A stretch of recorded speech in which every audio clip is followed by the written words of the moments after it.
கடவுள் அருள் YouTube channel நேயர்கள் அனைவருக்கும் வணக்கம்.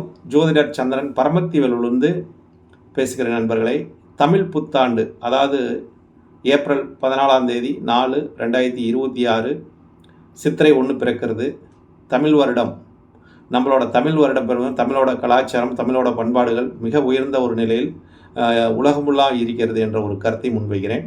அதேமாதிரி இந்த தமிழோட வருடம் இந்த ஆண்டு அனைவருக்கும் பொதுவான ராசி பலன் மூலமாக உங்களோட ராசிக்கெல்லாம் இந்த தமிழ் ஆண்டு எப்படி இருக்கும், எந்த மாதிரி ஒரு நிலைப்பாடு கொடுக்கும் என்பதை பொதுவான ராசி மூலமாக பொதுவான ராசி பலன் 12 ராசி வழியாகவும் உங்களோட ராசியை இந்த சேனல் வழியாக மனமகிழ்ச்சியுடன் மன சந்தோஷத்துடன் இதை பகிர்ந்து கொள்கிற நண்பர்களை அனைவரும் கேட்டுவிட்டு தங்களோட கருத்தையும் தங்களோட கமெண்டையும் தங்களோட லைக்கையும் மறக்காமல் இந்த சேனலுக்கு சப்ஸ்கிரைப்பும் மறக்காமல் பண்ணிடுங்க நண்பர்களே. மீன ராசியோட ராசி பலன் எப்படி இருக்கும் அப்படின்னு பார்த்தா, மீனராசிக்காரங்களுக்கு ஜென்மச்சனி நடக்குதுங்க அப்படின்னு சொல்லியிருக்காங்க.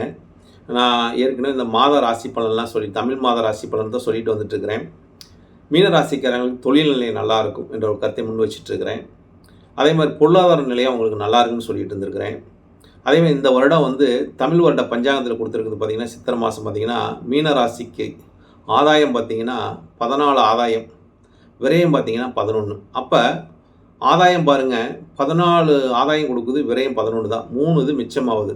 அப்போ ஜென்மச்சனி என்னதான் நடந்தாலும் உடல் ரீதியான ஒரு பிரச்சனை மீனராசிக்காரங்களுக்கு, உடல் ரீதியான ஒரு பிரச்சனை, மன ரீதியான ஒரு பிரச்சனை, உறவு மூலியமாக ஒரு பிரச்சனை, மனைவி மூலியமாக ஒரு பிரச்சனை, இந்த மாதிரி ஒரு பிரச்சனை இருக்குங்க. எல்லா பிரச்சனையும் வந்தாலும் அதை முறியடிக்கக்கூடியவர்களாக மீனராசிக்காரங்களுக்கு கழுவுற மீனிலே நழுவுற மீனாக அவங்களோட செயல்பாடுகள் எப்பொழுதுமே யாரையும் ஒரு காயப்படுத்தாத வகையில் இருக்கும். மன ரீதியாக தான் அவங்க எதையுமே போராடி ஜெயிப்பாங்கன்னு வச்சுங்களேன். மீனராசிக்காரங்க சடான் எந்த வார்த்தையும் பேச மாட்டாங்க மற்றவங்ககிட்ட.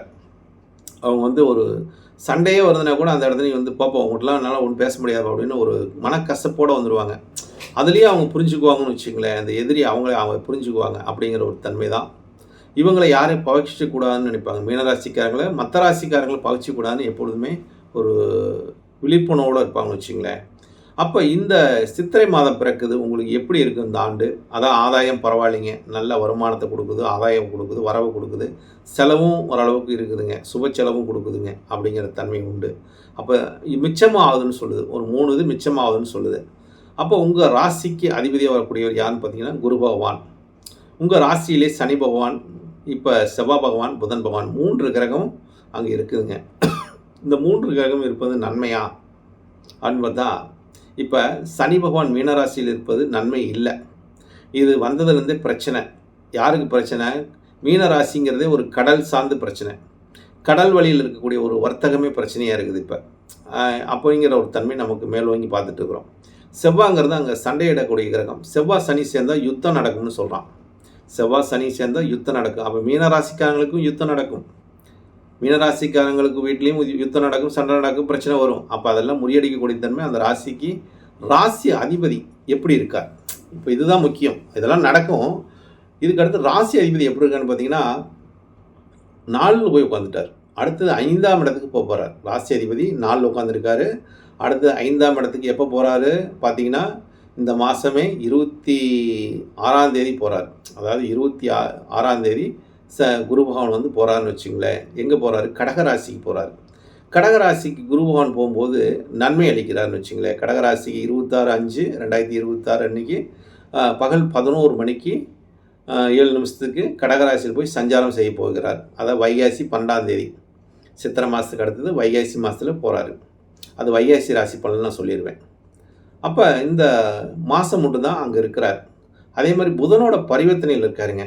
குரு பகவான் புதனோட பரிவர்த்தனை இருக்கார். இருந்தாலும் குரு பகவான் தொழில்ஸ்தானத்தை பார்க்குறாரு. அதை தொழில்ஸ்தானத்தை பார்க்கறது ஒரு சிறப்புங்க. அப்போ தொழில் மீனராசிக்காரர்களுக்கும் நல்லாயிருக்கும். சித்திரை மாதமும் தொழில்ஸ்தானம் ஒன்றும் பிரச்சனை இல்லைங்க. அடுத்தது பார்க்கும்போது உங்களுக்கு 2ஆம் இடத்துல பார்த்தீங்கன்னா சூரியன் சுக்கிரன் சேர்க்கை.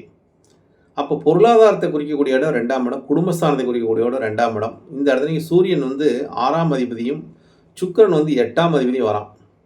அப்போ பொருளாதாரத்தின் ரீதியாக இந்த இடத்துல நமக்கு ஒரு வருமானத்தை கொடுத்தாலும் வரவை கொடுத்தாலும் நமக்கு ஏதாவது ஒரு பிரச்சனையும் கொடுக்குறான்னு சொல்லுது. அந்த இடத்துல பிரச்சனையும் கொடுக்குறான், எதிர்விதமான போராட்டத்தை கொடுக்குறான். பொருளாதாரத்துக்காக நீ போராடுறனால ஜெயிக்க முடியும் அப்படிங்கிற ஒரு தன்மை யார் கொடுக்குறான்னா செவ்வாய் பகவான்.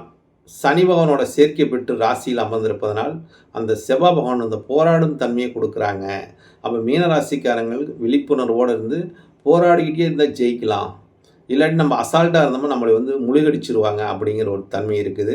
அப்போ உங்கள் ராசி அதிபதி கேந்திரத்தில் போய் இருந்தது ஒரு பலம், பரிவர்த்தனையாக இருப்பது ஒரு பலம்.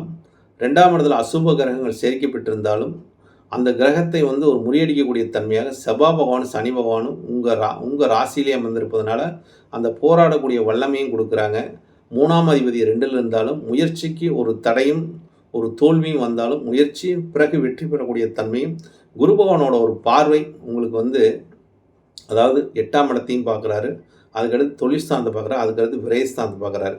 அப்போ சுப விரயமாக மாறக்கூடிய தன்மை. ஏன்னா 12ஆம் இடத்தை உங்கள் ராசி அதிபதி பார்ப்பது ஒரு சுப விரயமாக, அந்த விரயம் அனாமத் செலவாகாது, சுப விரயமாக இருக்கும்.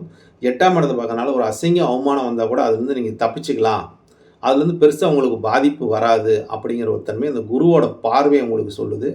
அப்போ இந்த ஆண்டு விரயம்னு பார்க்கும்போது உங்களுக்கு குறைவு தான், ஆதாயம் அதிகம். அப்போ மிச்சமாகுதுன்னு சொல்லுது. இந்த ஆண்டு சித்திரை மாதம் உங்களுக்கு மிச்சமாகுது. ஆண்டு பலனும் உங்களுக்கு நல்லா இருக்குது. குரு வேறு பயிற்சியாகி உச்சத்துக்கு போகிறார். உங்கள் ராசி அதிபதி உச்சத்துக்கு போகும்போது இந்த மீன ராசிக்காரங்களுக்கு இந்த என்னதான் ஜென்ம சனி நடந்தாலும் அந்த சனியிலேருந்து இவங்க மேல்மைக்கு வரக்கூடிய தன்மையும், சுப நிகழ்வுகள் அதிகமாக நடக்கக்கூடிய தன்மையும், சுப காரியங்களும் அதிக அளவில் ஈடுபடக்கூடிய தன்மையும் இந்த ராசிக்காரங்களுக்கு இந்த ஆண்டு அதிக அளவில் நடக்கக்கூடும். திருமணமாகாதவங்களுக்கெல்லாம் திருமண நிகழ்வையும் கொடுக்கும். அதே மாதிரி இந்த ராசிக்காரங்கள் செய்யக்கூடிய காரியங்கள் அனைத்துமே வெற்றி பெறக்கூடிய ஒரு தன்மையாக இருக்கும்.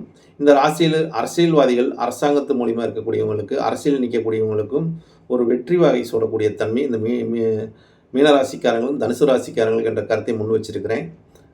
இந்த ராசிக்கு உண்டான பலனை சொல்லியிருக்கிற நண்பர்களே, இந்த சேனல் வழியாக அனைவரும் கேட்டுவிட்டு உங்களுக்கு கருத்தை பதிவிடுங்கள். நன்றி, வணக்கம், வாழ்க வளமுடன். பரமத்திவேல் ஜோதிடர் சந்திரன். கடவுள் அருள் டிவியை பார்த்தமைக்க நன்றிகள். மேலும் இது போன்ற தகவல்களை தெரிந்து கொள்ள கடவுள் அருள் டிவியை சப்ஸ்கிரைப் செய்யுங்கள். மறக்காமல் பெல் ஐக்கானை கிளிக் செய்யுங்கள்.